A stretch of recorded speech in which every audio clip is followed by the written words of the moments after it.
Welcome back. This is Series 4, Ron Keith, really Ron Kenoly. Ron's A&M sessions that have a great story attached. You gotta hear this one. It all starts with Carl Graves, another artist for me on A&M, and we had a hit together called Baby Hang Up the Phone. Well, the A&M promotion department said, John, you pick the follow-up to Baby Hang Up the Phone. That was a mistake moment in my life.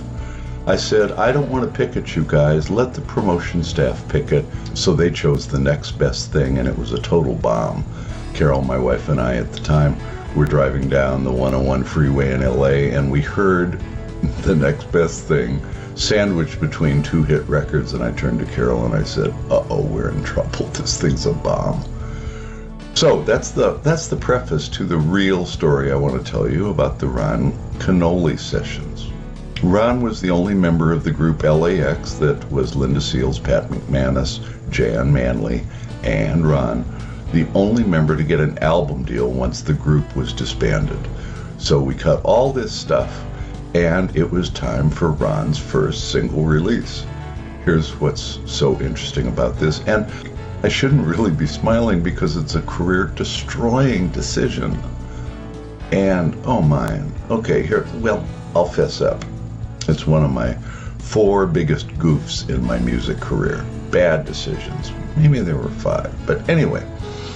So the promotion staff at A&M calls and says, you pick it this time, John, since we didn't do so great with Carl Graves. That's my addition. They didn't really say that part. And you pick Ron's single and go to Chicago and take a check with you, and we're going to pay for independent promotion in the Chicago area. So pick the single, go to Chicago, pay the promotion guy. So you have to understand that I was a glossy LA producer, and the fact that some of my stuff made it on the R&B charts is just coincidence, kind of. They called me, my peers called me the white guy that makes mocha mix music. So, okay, but I really didn't understand the R&B market. I didn't understand the pop R&B market. I just kind of lucked out because my stuff crossed over and I didn't know what I was doing. So after the Carl Graves single choice debacle, I very proudly stepped up and chose the wrong cut off of Ron Kenoly's album, and it was Party Music.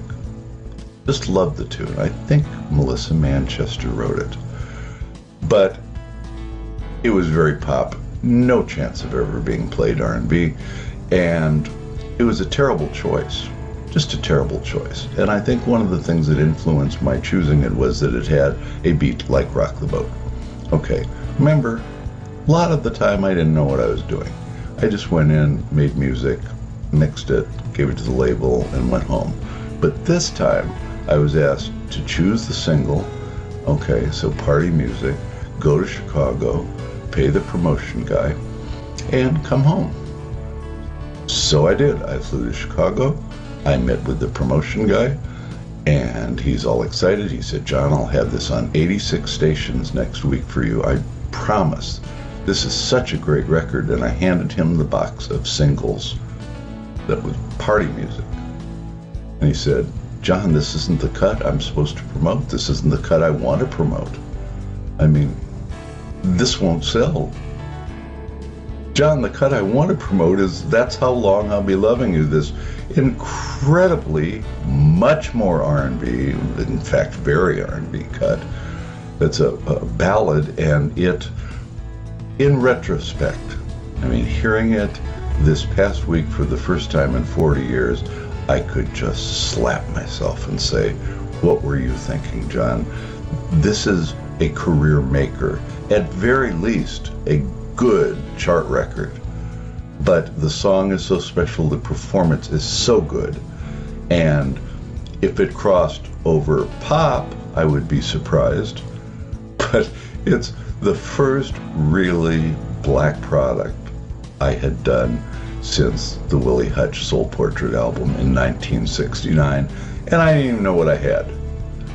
So I had these pop cuts, and then I had this cut. and this is the one I should have chosen. P.S. What happened with Ron's career is that my single choice for him, Party Music, which bombed, didn't sell a record as far as I know, meant that that was the end of Ron's career. The album was never released, and his wife came to him and said, Ron, we've spent several years with you trying to be a music industry star, and it's time to move on.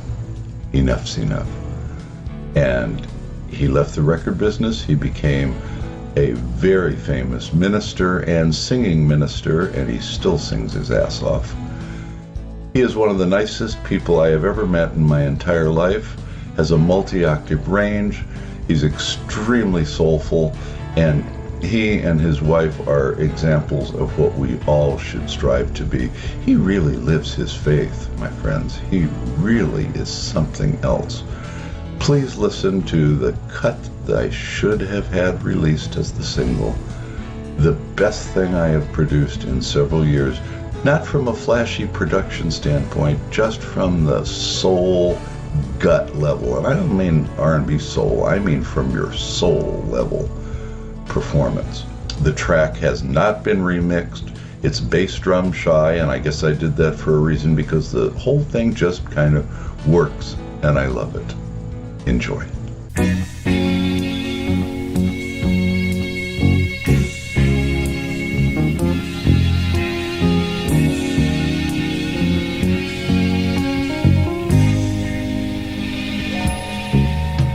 To be the one you run to see, the one who'll always be right there when you need a shoulder to lean on. To be the one to dry your tears and erase all your fears. Honey, here's where you should want to be. Oh yeah. If I had you all to myself, I would concentrate on no one else. A love like ours, it's so hard to find. I can't get enough of it, baby, so keep giving me more and more and more and more. Just you and me, till all the stars just fall right out of the sky, until little babies no longer cry. That's how long.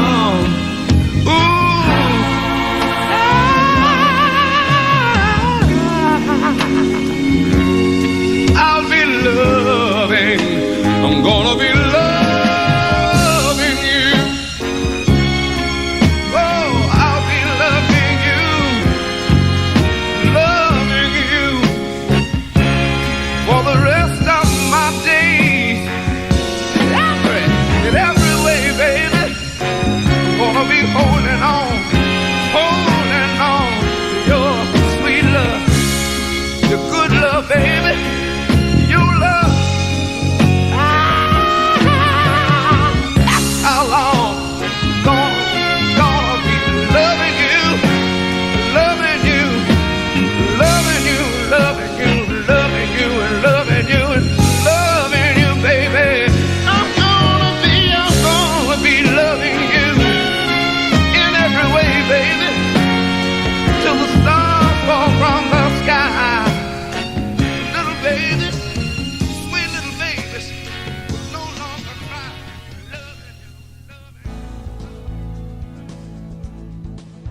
Okay, that's it for Ron Kenoly. That's all I had of the unheard cuts. If I find some more, I'll get them to you. And there are more cuts on other artists to follow. I just haven't done them yet. As soon as I have them, you'll get them, okay? And I very much appreciate you watching my series of remasters and insights into the music business. Take care. Thanks for watching. Bye-bye.